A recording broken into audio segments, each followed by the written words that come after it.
Happy birthday, Bunso.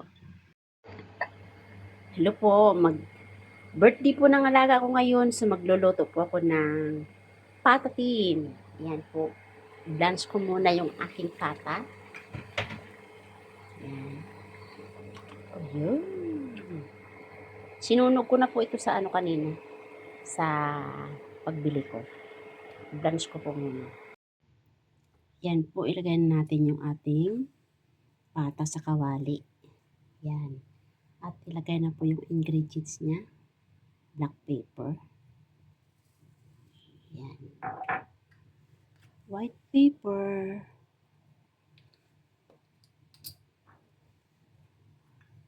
Rock sugar. Bay leaf. 1 slice of ginger. At saka yung onion and garlic. Put together. Yan. Dark soy sauce. Then, oyster.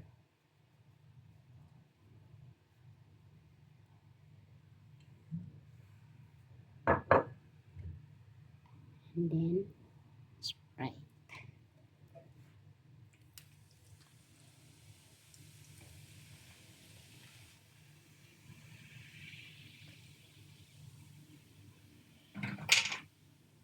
Yan, pakuluan na po natin.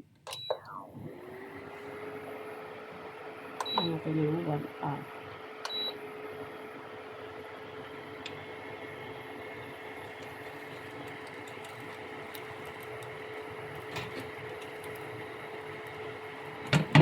Ayan po natin kumulo. Ayan guys, check natin.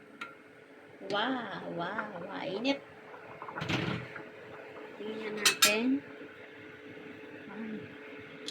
Matigas pa ta. Matigas pa at ihalo. Balik na rin po natin. Mahirap po ito lutuin kasi baka matalsikan tayo ng kanyang sauce, pero masarap po ito. Aray ko.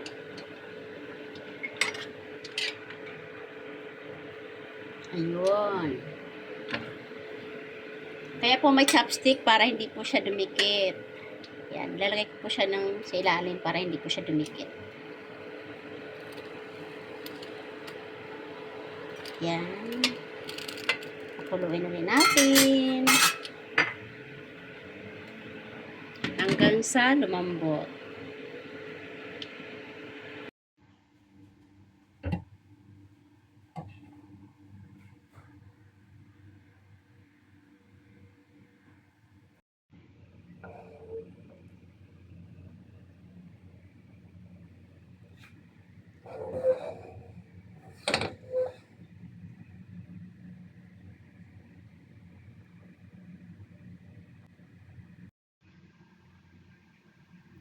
Happy birthday, Bunso.